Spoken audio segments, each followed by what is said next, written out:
Guys, thanks so much for that Kara update. I'm excited for this next interview, Kaylee, because we're talking to Ken Sherman and about one of my favorite topics, manufacturing and what's going on upstream. Ken, thanks so much for joining us this morning.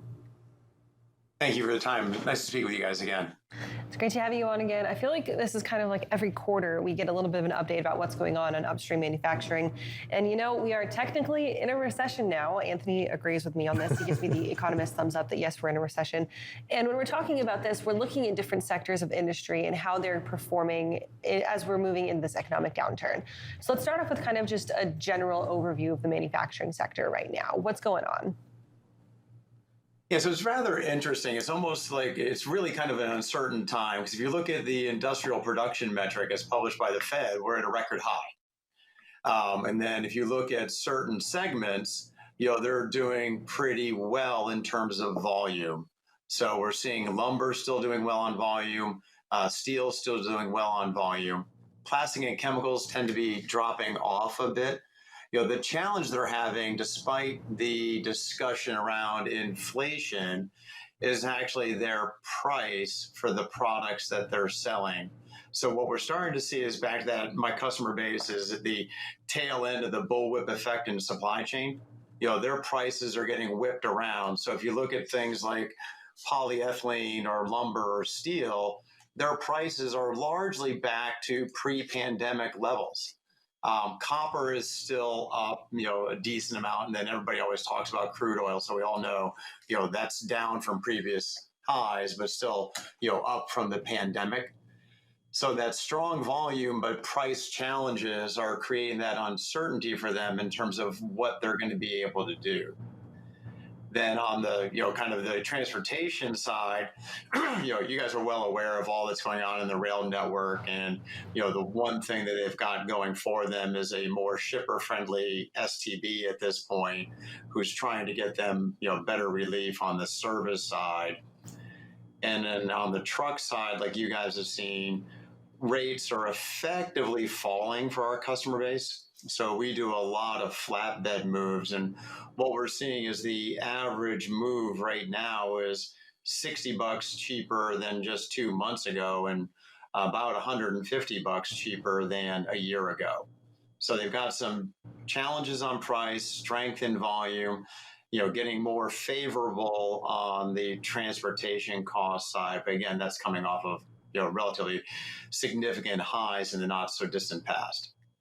And I think that's a great point talking about those prices. I know one of the big things that happened in the latest ISM PMI was that the price component came down over 18 percentage points in the most recent release. We're looking at industrial production, one of those areas you mentioned, definitely still kind of moving and now at an all-time high after having its first decline last month in the year. This month moving up 0.6%. Definitely some variations in some of the different subcomponents within industrial production. We saw the big driver this month being autos being up 6.5% for that component. Do you see this continuing to be a potential headwind for manufacturing overall once you kind of see maybe missing components being put into a vehicle? Maybe they're just fleets missing one component. All right, we can push this out. Or do you think that it's just going to continue to have some type of momentum building up here? Now, I think the uncertainty, especially in the consumer, it rebounded last month, I think it was, where the consumer sentiment went back up, but it like whipsawing around like, oh, I'm getting concerned, then I'm not. The folks, my part, have to try to do long-term planning. And so they're starting to hedge their bets. And one of the things often talk about is, can we talk ourselves into a widely acknowledged recession, not just you guys agreeing with me that we're kind of in one. And that's the danger we've got now, is that the sentiment drives the actions and drives a decline in production. And so that's the biggest worry for my segment overall, is that, like you're saying, there's winners and losers in the various segments that make up industrial production. Like we're seeing, plastics volume down, but lumber and steel up. But by mode, rail is not winning in that. The vast majority of the volume gains in lumber and steel are going by truck. And Ken, what are you seeing from your perspective on in terms of inventory levels? I know we're looking at manufacturer inventory levels. It seems like they're a little bit heavier on inventory compared to customer inventory levels. And I know typically in times of cyclical recessions, 08, 09, and 2000, 2001, we start to see customer inventory start to really kind of climb up and then manufacturer inventories come down. Are there any kind of trends that you're seeing right now?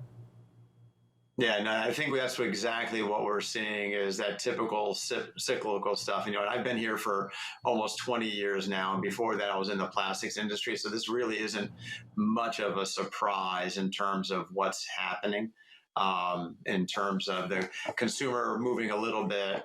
And so that ends up canceling orders back in the supply chain, leaves excessive inventories in the back, and then they start cutting production, to alleviate the inventory that's gotten built up through that. And going along with that, Ken, when we talk about the possibility of cutting that production, are we looking at a possibility of jobs in the manufacturing sector, the manufacturing transportation of those manufactured goods also possibly having an effect in this? Yeah, at some point I would definitely see that coming. We're seeing more of it at the front end right now with the tech companies and things like that having more of the layoffs. But I think I saw something the other day that 60% of companies are at least weighing doing layoffs. And so, yeah, that's one of the typical things that happens again, at the backside of the supply chain is, okay, we've got to cut costs because we've got to cut production. And then that generally follows with layoffs. I haven't heard anything definitive, but that would be my suspicion. And Ken, a point I think you briefly just touched on was around orders and backlogs. Can you talk to some of that now? So when we're looking at new orders coming down, we're also starting to see backlogs getting worked through. Once we kind of start to see that happening, do you expect to see larger scale slowdown potentially for big measures like the industrial production index and things like that? Yeah, unless something radically changes in consumer sentiment and where it stays positive for months on end, absolutely. Yeah, that's exactly what's going to happen. The last question for you, Ken. What do you think is going to be kind of the biggest sink or swim moment for manufacturers as we're heading into peak season for transportation, but also kind of this certainty and economic downturn? What do they need to be looking out for to make sure that they're not on the bad side of this when it eventually turns around? Well, to me, the biggest thing is the challenge around forward thinking. So one of the things I'm encouraging our customer base to do is we know it's cyclical. We know the tightness will come back again, but a lot of our customers were too strapped for resources to actually implement changes to be more effective in dealing with the constraints that we're kind of coming out of now. So what I'm encouraging folks to do now is take a look at what have you wish you had done in preparation for the challenges we recently have, and make sure that you take those steps now, even though it's a difficult time to do so with prices falling and eventually, volumes probably falling. But it's going to come back again, and you don't want to be left in the same scenario where, oh no, volumes have picked up. I don't have enough people to do it, and I don't have enough people to implement changes to make it more efficient. So as best you can, take advantage of this opportunity to make the investments you wish you had made, back over the last couple of years. Ken Sherman, president over at Intellitrans. If people want to reach out real quick, how can they get in touch with you? Yeah, the easiest way is going to the Intellitrans.com or follow us on LinkedIn and Twitter at the Intellitrans handle at Intellitrans. Ken, thanks so much for joining us this morning.